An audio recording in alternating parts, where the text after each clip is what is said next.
If you like the video, then please consider supporting Slope's Game Room on Patreon.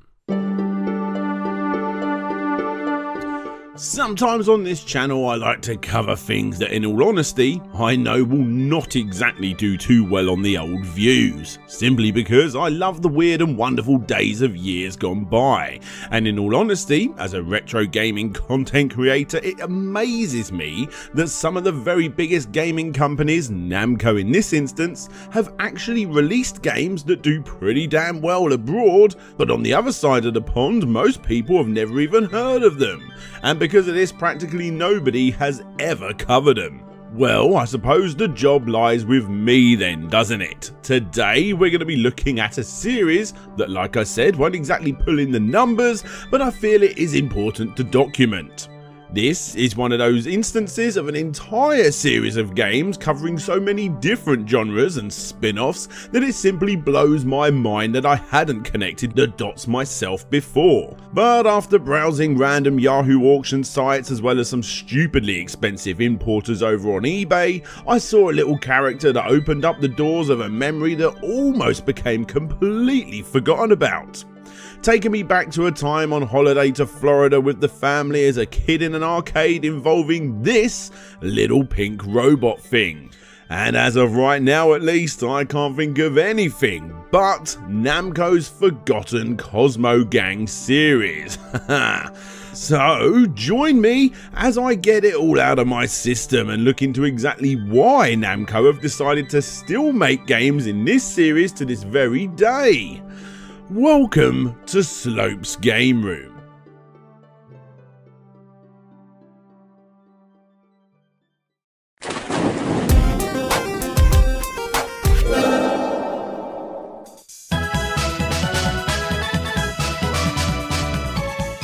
If, like me, you often find yourself looking back at the days of old when the arcades were the place to be, then Namco should bring back some pretty awesome memories. For me, in the arcades it was always Sega or Namco, the absolute dominant forces that completely owned all of the competition. You're on my channel, so you know what these guys got up to, but Namco? Bloody hell, they owned the scene. I already mentioned Bombi in the past, but what about Dig Dug, Galaga, Galaxican, Pole Position, Rally X, Pac-Man, Rolling Thunder, Splatterhouse, Centipede, Sky Kid? Damn, there are so many great franchises that, in all honesty, I am likely to cover in more detail individually in the future. That is, if I haven't done so already. Oh yes, there's also Burnover. I know it's not an arcade game, but it's a Namco game, so just shut up. Anyway guys, we are not going to start with a standard arcade machine this time, because today we are actually going to start with one of those ticket redemption machines. Yeah, I know what you're thinking, ugh, bloody ticket redemption games, but sorry guys, this is where our story begins. And if it helps, this isn't just a big screen version of a Crossy Road or Candy Crush, although actually Namco did eventually release those too. This is something far more fun from back in the late to mid 90s, where Namco released at least 25 Elemechas. And the one we are going to be looking at today is, of course, Cosmo Gangs, or just Cosmo Gang as it was known in Japan. So the idea of the game is incredibly simple. These little pink and blue extraterrestrial things make their way towards you and you have to shoot them in their mouths to push them back. If they get too close, they grab the energy, pull that back, and if they pull it all the way back, the game is over. And, well, that is it. It's simple, it's fun, the targeting can be a little hard to do as the area you need to hit is pretty small, although every time you shoot a gun a small light will show where your shots are being fired. As you guess, the further you get, the more frantic it gets. The better you do, the more tickets you get, which you can then exchange for, I don't know, one of those foam plane things. So yeah, as you would expect, apart from the ever-increasing difficulty, that's really it. The memories of playing this with my family in the all-star Disney Sports Resort in the early 90s were strong enough to make me want to make this video. But, as you may have guessed, this isn't the end of our story. Even though this Elemecha was apparently a big hit when brought to American shores by Data East, it didn't see a proper follow-up for quite some time in America. But in Japan, only 1 year later in 1991, a very loose video game adaptation was released in the arcades called Cosmo Gang the Video. And when I say loosely based, I mean it.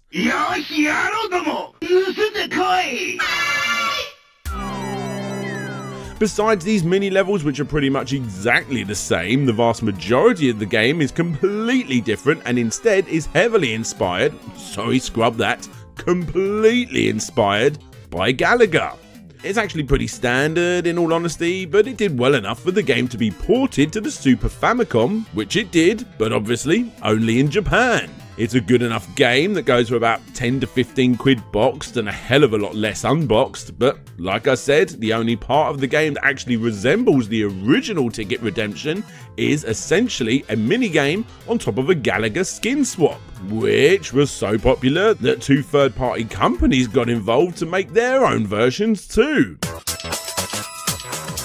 Firstly, you got Bandai, who made the LCD version of the game. Nope, I don't own this, and nope, to be fair, it doesn't look that bad. I mean, if there ever was going to be a good idea for an LCD game, then this would probably be it. An extremely simple mechanic turned into a very simple handheld game. But crazier than this was what Sega brought to the table. Surprisingly, the blue-tinted Japan leg of the company ended up dropping this. An awesome looking toy where you actually shoot little red balls at the moving aliens to push them back, and in my opinion guys, this is freaking awesome. Right, that's enough of that, let's take it back to the video game, shall we? 1 year after all of this, Namco, or Namcot, came back with another arcade game called Cosmo Gang The Puzzle, which yet again got a port to the Super Famicom and yet again only in Japan. Kind of, because it did actually get revamped for European and American shores into Pack Attack. You see, these are literally the same games. So the aim of the game is yet again extremely simple. You play Tetris and at the same time you got to wipe out the aliens. The port was easily made to Pac-Man because when you get one of these little arrow icons in the original game, they swipe out the way they're pointing and take out any aliens in their path. Change the aliens for ghosts and the arrow to Pac-Man and boom, there's your game. Reviews were between average and slightly above average, with everyone saying that it's a fun but incredibly simple game which is easily best played on handhelds like the Game Gear, but that original Cosmo Gang version never went any further than the arcades and the Super Famicom in Japan. Right, so what's up next for the Cosmo Gang? Well, apart from the release of the official music CD, another couple of Ticket Redemption games made their way back to the arcades with Cosmo Police Attacker, which is a simple shooting game using characters from the series so far, and sadly the only image I can find of this is on the arcade flyer. And then you got Dodongodon, or Belly Bomber as it was eventually known outside of Japan. This one uses the dragon looking thing from the Super Famicom game, and it's your job to push up the 5 balloons in an attempt to hit his belly, which is made harder as he moves from left to right. Again, this is the best footage I can find, sadly, and guys, this was the final release in the Cosmo Gang series for a whole 5 years. This awesome game is Point Blank 2, and when you near the end of the game on the PlayStation 1, you get to go into the Cosmo Gang Castle. Welcome, at last we meet again. I am Dr. Doom. And I am Dr. Dan. We're the best gunfighters in the universe. I hear that your shooting skills aren't too shabby, kiddo. So we challenge you to play the toughest gun game in the world. It's our greatest invention.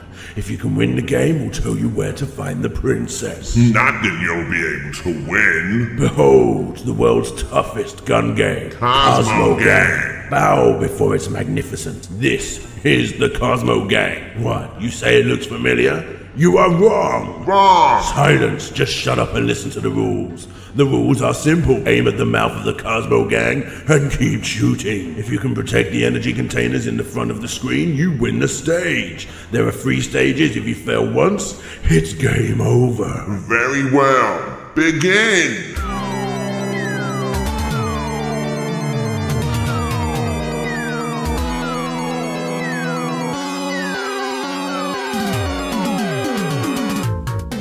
Yep, Cosmo Gang came back in easily the best port of the game in Point Blank 2. It's pretty much one of the very best ways to play the game at home, and I honestly really like it.